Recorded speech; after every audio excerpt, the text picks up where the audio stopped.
All right, now we'll start with this topic for 5-marker question. There are very few topics where 5-marker questions can be asked. Okay, so let us just start directly. So from this topic, question can be asked: describe any 5 steps or describe the steps taken by the revolutionaries to fill the identity, collective identity in the French people. और simply they can ask you कि ऐसा क्या था जिससे कि France के लोगों में एक नेशनलिज्म की फीलिंग आई. So first of all, the political and constitutional changes that came in wake of French revolution led to the transfer of sovereignty. Sovereignty is power of taking decision independently, right? So the transfer of sovereignty from monarchy to a body of French citizens. देखो, आप इसको अपने words में भी लिख सकते हो. They wanted the power to rule the nation from monarchy to the hands of common people. Okay, now comes a second point. Revolution proclaimed that it was people who would henceforth constitute the nation and shape its destiny. भाई देखो, ये आपको ये हम Indian constitution में और हर constitution में क्या होता है, everybody is deciding that people will decide the fate of the nation. Okay, the destiny of the nation. बस आपको ये पॉइंट आपको याद रहेगा. ठीक है, बहुत इजी है बेटा इसको याद करना, सुनते सुनते ही आपको याद हो जाएगा.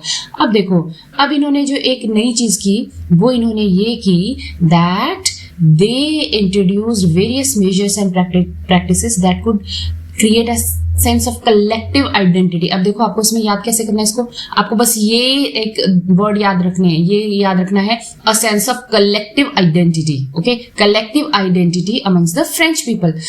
ठीक है, ये हो जाएगा आपका third point. And then the idea of la patrie and le citoyen. Right, patrie पित्र से मिलता जुलता है, that means fatherland. And le citoyen, le citoyen means citizen से मिलता जुलता है. आप इसको याद रखना. Okay, now they emphasized the notion of a united community enjoying equal rights under a constitution. अब उसके बाद देखो, अब देखो भाई, कोई भी स्ट्रगल करता है तो the next thing like after this collective identity, next thing will be आप अपना एक फ्लैग बनाते हो. और फ्रांस का भी ट्राई कलर फ्लैग था. ठीक है, याद रखो कि इंडिया का फ्रांस का दोनों का ट्राई कलर फ्लैग है. ओके, उससे पहले कौन सा होता था, रॉयल होता था. तो आप इसको you can right in your own language, like they now decided a new flag and replace the previous royal flag. This can also be okay, just to be correct. आप ऐसा भी लिख सकते हो. as it is, आपको याद ऐसा करने की जरूरत नहीं है. the State General was elected by the body of active citizens and renamed the National Assembly. right. अब देखो, न्यू हिम्स वर कंपोज्ड. अब देखो भाई, आपको इसमें आपको क्या याद रखना है, स्टेट्स जनरल. स्टेट्स जनरल आपको याद रखना है. यू कांट सिंपली राइट कि लीडर्स, नहीं. State general was elected for national assembly.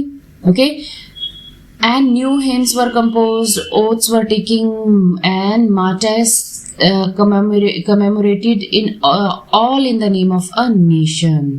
Then a centralized administrative system was put in place and it formulated uniform laws for all the citizens within its territory. याद रखो बच्चे, ये दो sentences they go for many questions, like 3-4 questions will be there where these 2 sentences will go.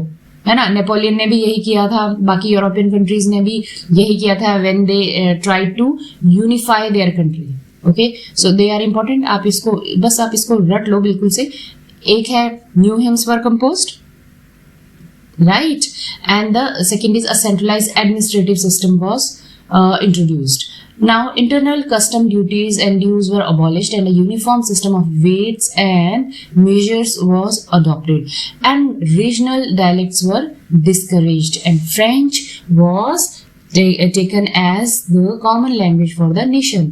ठीक है, I hope आपको ये जल्दी जल्दी से याद हो जाएगा. बहुत ईजी है बेटा. Okay, now we'll come to the next question. Next is describe the events of French Revolution which had influenced the people belong to the other parts. अब देखो भाई, यहाँ तक तो स्टोरी थी कि फ्रांस में रेवोल्यूशन हुई. अब यहाँ से स्टार्ट हो जाता है कि कैसे बाकी के जो कंट्रीज थे वर्ल्ड के, उनके सिटीजन्स पर क्या फर्क पड़ा. Now see, students and other members of educated middle class begin setting up Jacobean clubs, right? Then their activities and campaigns prepared the way for French armies which moved into Holland, Belgium, Switzerland and much of Italy in 1790s. With the outbreak of revolutionary wars, the French armies begin to carry the idea of nationalism abroad. वो जो picture based question था उसमें भी आपको मैंने ये चीज बताई थी. फ्रेंच आर्मीज पूरे यूरोप में गई. अब वही सब यहाँ पर इन्होंने पॉइंट वाइज आपको टेक्स्ट में दिया है. आई होप आप इसको बहुत इजीली लिख लोगे. सबसे पहले क्या हुआ, the people of other countries they started to form Jacobin clubs. अब जैकोबियन क्लब्स बनने के बाद क्या हुआ, किसके लिए रास्ता बन गया, फ्रेंच आर्मीज के लिए. ठीक है, और कौन सी कंट्रीज में, हॉलैंड, बेल्जियम, स्विट्जरलैंड और इटली में. अब क्या हुआ, नेक्स्ट थिंग वाज दैट इस आउटब्रेक के साथ revolutionary wars they started and French armies begin to carry the idea of nationalism abroad. और उसके बाद नेक्स्ट इसका पॉइंट होगा, within the wide swath of territory that came under control of Napoleon set about introducing many of the reforms that had already introduced in France. Okay, अब हम आते हैं कि अब भाई यहाँ तक तो हमने ये कहा कि नेपोलियनिक कोड्स इंट्रोड्यूस हुए. अब हम आते हैं कि जब नेपोलियन आ गया तो उसके बाद उसने कौन से एडमिनिस्ट्रेटिव रिफॉर्म्स लाए. ठीक है, हाँ जी, तो क्वेश्चन होगा what were the administrative reforms introduced by Napoleon. Right, अब देखो ये क्वेश्चन स्टेटमेंट घुमा फिरा के आ सकती है, जहां कहीं आपको बस आपको ये दो वर्ड ऑब्जर्व करने हैं, नेपोलियन एंड रिफॉर्म्स. ठीक है, अब उसमें सबसे पहले क्या था, उसने सबसे पहले ले लिए कौन से, privileges based on birth, established equality before law and secured the right to property. Okay, then this code was exported to the regions under French control in Dutch Republic, in Switzerland and in Italy and Germany. Right? अब देखो इसके बाद क्या किया Napoleon ने, जो एक अच्छा काम किया था वो ये था that he simplified administrative divisions and abolished the feudal system and freed peasants from serfdom and manorial dues. अब ये सर्फ और मेनोर्स जो थे वो होते थे एक तरह से जमींदार, बड़े big landlord. They used to give their land on lease to other poor people and then they used to take a lot of taxes from them. ठीक है, तो मेनली जो किंग होते थे उनके जो टैक्स कलेक्टर होते थे कौन होते थे, सर्फडम एंड मेनोर्स होते थे. जैसे आपने क्लास 8 की हिस्ट्री में पढ़ा होगा, यहाँ पर जमींदार होते थे, तालुकदार होते थे. ठीक है, ऐसे ही ये जो मेनोर्स और सर्फ होते थे वो फ्रांस में जो फार्मर्स होते थे और जो आपका लेबर होते थे उनसे टैक्स लेते थे. In the towns to guild restrictions were removed. पहले क्या था, वो associations, guilds are the associations, right, तो वो नहीं बना सकते थे, अब उस रिस्ट्रिक्शन को उन्होंने हटा दिया. Transport and communication system were improved. Peasants, artisans, workers and new businessman they enjoyed the new found freedom. Okay, अब देखो नेक्स्ट क्या है, businessman and small scale producers of goods in particular began to realize that uniform laws, standard weights and measures and a common national currency would facilitate the movement and exchange of goods and capital from one region to another region. तो ये सारे थे measures जो कि अब देखो भाई इसमें आपने देखा होगा ना कि 2 पॉइंट लगभग एक से ही है, थोड़ा सा इन्होंने इसको एक्सप्लेन कर दिया. भाई यहाँ भी यही कह रहे हैं, एडमिनिस्ट्रेटिव डिविजन्स को इन्होंने अच्छा किया, इसको फ्यूडल सिस्टम को अबॉलिश किया. फिर इन्होंने बोला कि guild restrictions were removed, transport and communication systems were improved. Right, उसके बाद वापस इन्होंने यही कहा, peasant, artisans, workers, new businessman. they enjoyed the newfound freedom. Or फिर again businessmen, small scale producers, they started to realize that all these uniform laws, standard weights and measures, they are very good for them. तो इस तरीके से आपको भी जब आप answer लिखोगे तो आपको क्या करना है, आपको पॉइंट आपको क्लियर है। नेपोलियन ने क्या किया था, मेनली उसने एडमिनिस्ट्रेटिव सिस्टम को अच्छा बना दिया था। आपको ये मेजर चीजें याद रखनी है। वेट्स उसने यूनिफॉर्म कर दिए थे, मेजरिंग सिस्टम उसने यूनिफॉर्म कर दिया था, टैक्स उसने एक ही रखा था, 39 टैक्सेस को हटा करके सिर्फ 2 टैक्सेस रह गए थे। ठीक है, इस तरह की कुछ चीजें की थी जिनको आप अपने वर्ड्स में भी याद कर सकते हो। I hope this will help you to learn the question. Okay, next topic is what did liberal nationalism stand for? Now see, question can be asked as what did liberal nationalism stand for, and explain any 4 ideas about liberal nationalism. Okay, or it can be asked that how did liberalism was different for different people, right?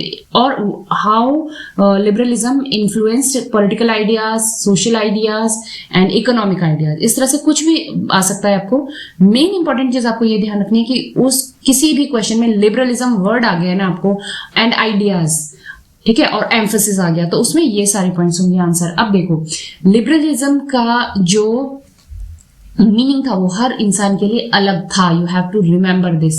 सो अब हम इसके जो parts होंगे वो क्या होंगे। Common man के लिए लिबरलिज्म क्या था, पॉलिटिकली लिबरलिज्म क्या था, उसके बाद आपका जो इकोनॉमिक यानी कि जो बिजनेसमैन थे जिनकी भी कोई इकोनॉमिक एक्टिविटीज थी उनके लिए लिबरलिज्म क्या था, और उसके अलावा एज अ होल जो पूरी एक नेशन था, एक सोसाइटी थी, उसमें और क्या क्या लिबरलिज्म के आने के बाद चेंजेस आए।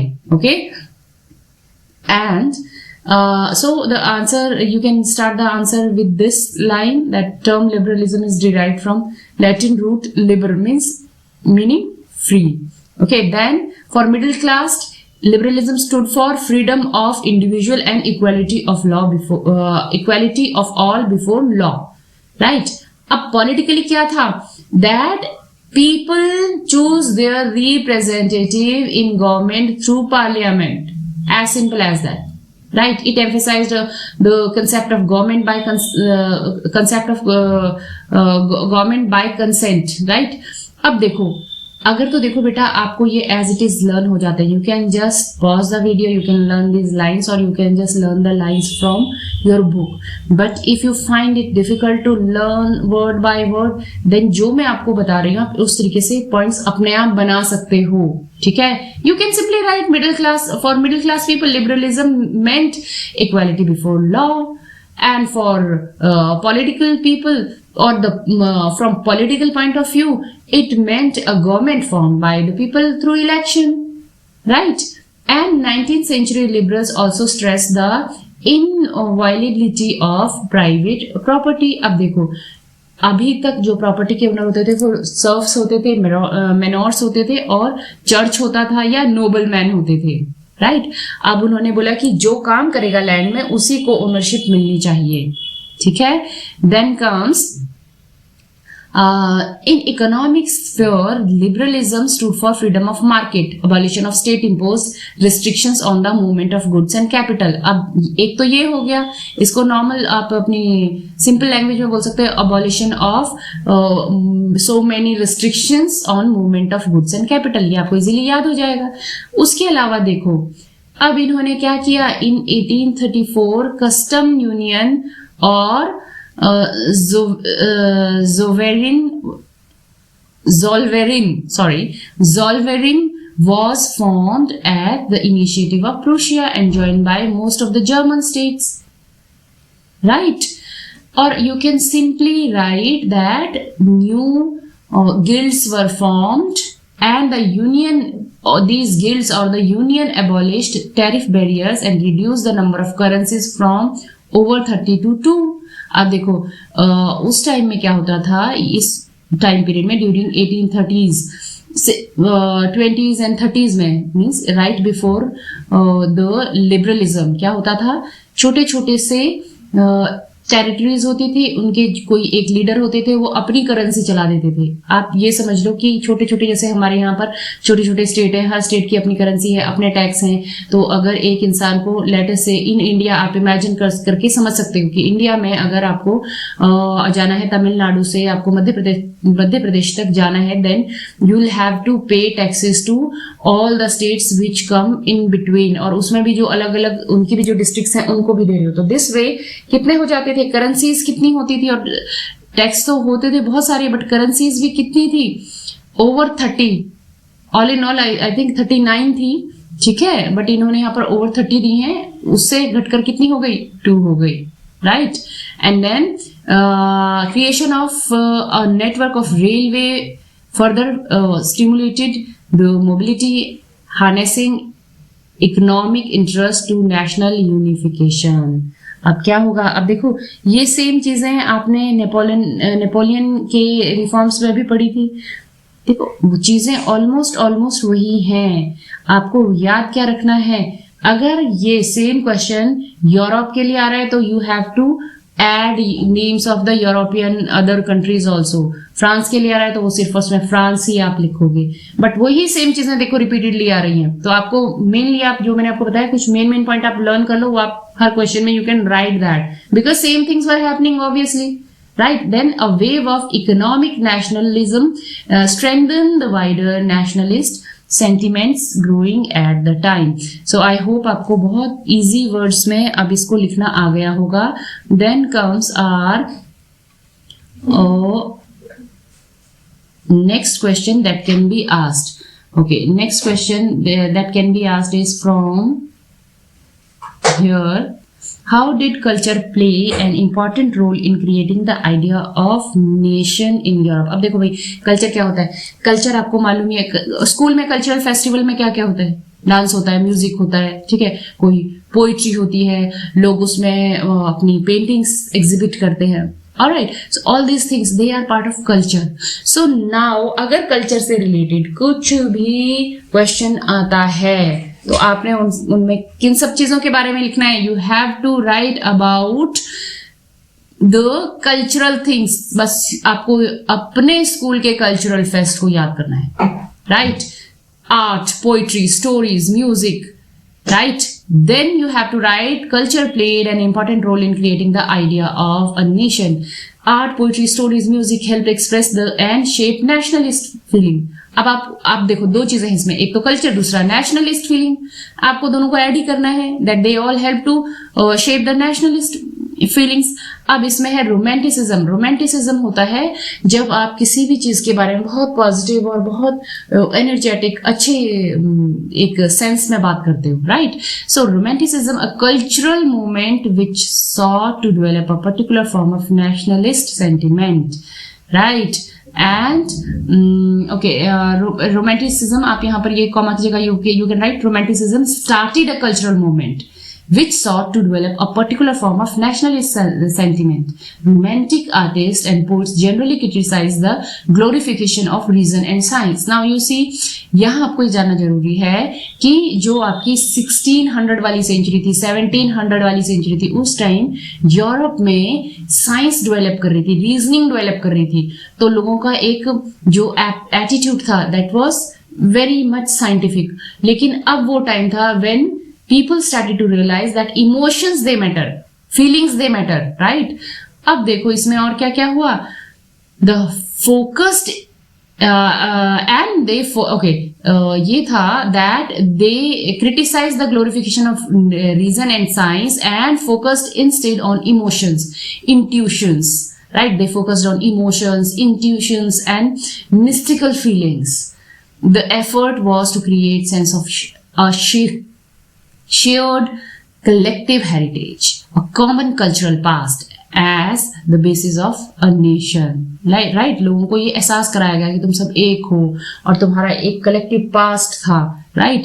अब भाई देखो कहीं भी कोई भी कल्चरल फेस्ट होता है उसमें फोक सॉन्ग्स होते हैं, बस आप इसी से आपको रिलेट करके याद रखना है।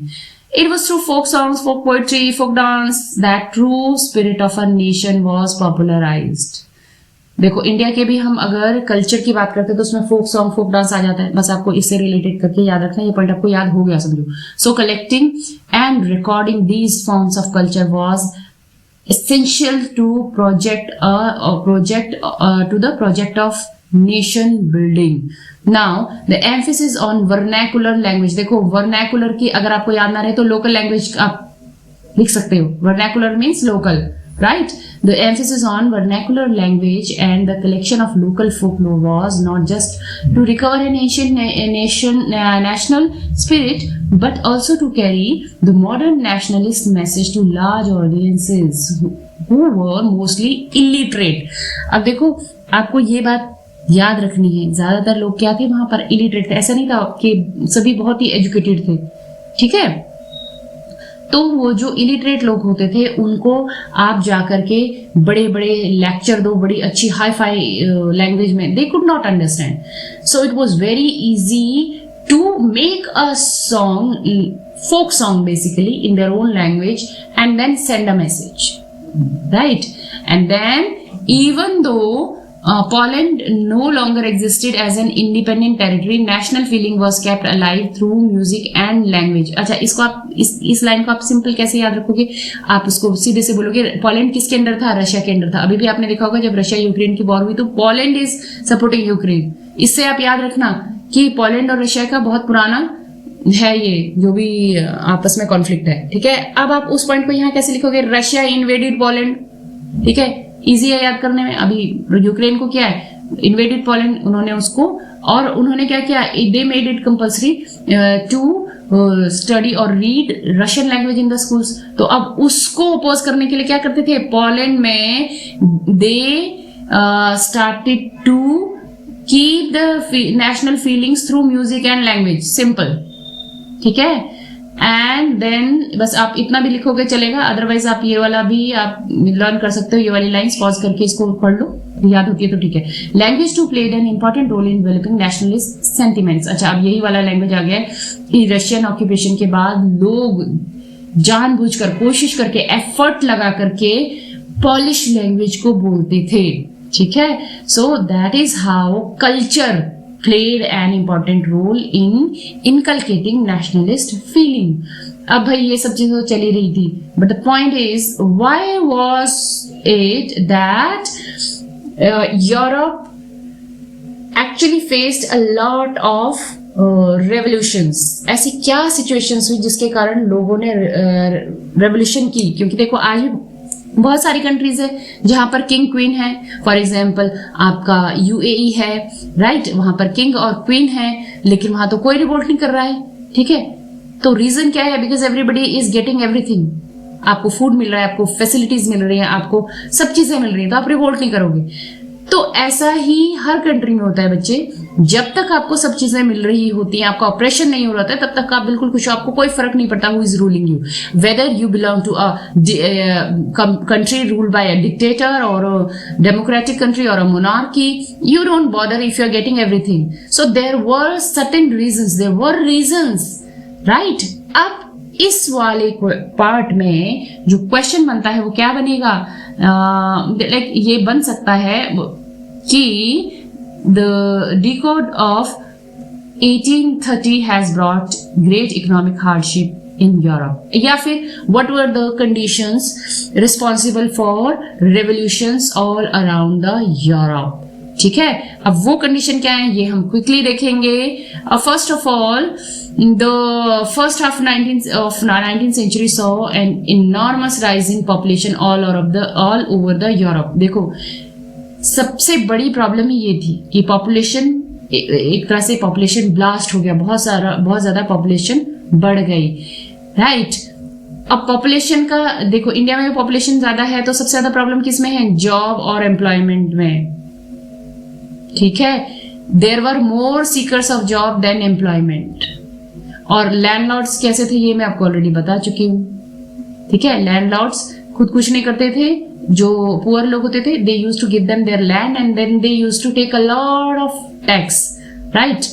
Then population from rural areas migrated to the cities to live in overcrowded slums, small producers in towns were often faced with stiff competition from imports of cheap machine-made goods from England, where industrialization was more advanced than on the continent. अब देखो इसमें पूरे Europe में जो एक revolution आई उसका एक reason ये भी है, इंग्लैंड में मैकेनाइजेशन पहले हो गया था, इंडस्ट्रीज पहले सेटअप हो गई थी, और जबकि जो बाकी का यूरोप था वहां पर अभी भी लोग जो स्पिनिंग जेनी में या जो छोटे छोटे मशीन्स होते थे, जो हैंड टूल्स होते थे, उनसे चीजों को प्रोड्यूस कर रहे थे.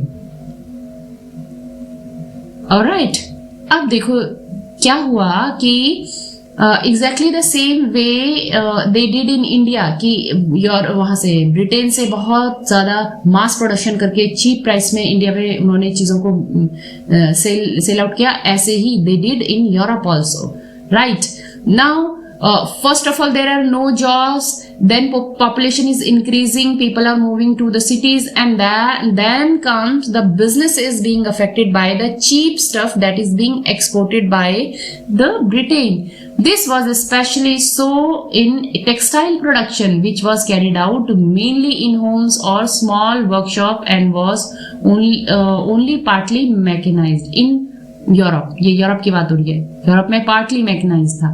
इन those regions of Europe where the aristocracy still enjoyed power, peasant struggled under burden of feudal dues and obligations. ठीक है, इसको आपको अब तक तो याद भी हो गया होगा कि कॉमन लोग क्या थे, they were under the burden of feudal dues and obligations. The rise of food prices and a year of bad harvest led to widespread pauperism in town and country. अब क्या हुआ, जैसे जैसे अच्छा देखो पॉपुलेशन बढ़ गई और क्या आ गया, एक पूरा जो ईयर था वो वहां पर ड्रॉट आया, बहुत ही बैड हार्वेस्ट हुई. अब उसके कारण क्या हुआ, फूड शॉर्टेज हो गई. ठीक है, अब देखो कंडीशंस आप एक बार फिर से क्विकली देखेंगे हम, क्या क्या हुआ. पॉपुलेशन बढ़ गई, जॉब नहीं थी, उसके बाद आपके लोग आपके स्लम्स में, सिटीज में आकर स्लम्स में रहने लग गए, ब्रिटेन की चीजें ज्यादा चीप थी. अब इनके पास जो है दूसरा क्या हुआ, इससे एरिस्टोक्रेसी को कोई फर्क नहीं पड़ता था, वो फिर भी टैक्सेस मांगते ही चले जा रहे थे लोगों से, उनको कोई फर्क नहीं पड़ता था. प्लस बैड हार्वेस्ट हुई, फूड की शॉर्टेज हो गई, और अब क्या हुआ, wide spread unemployment brought the population of Paris out on the roads. Right, तो ये बने आपके रीजन यूरोप में रेवोल्यूशन होने के. राइट, ये आपके रीजंस थे.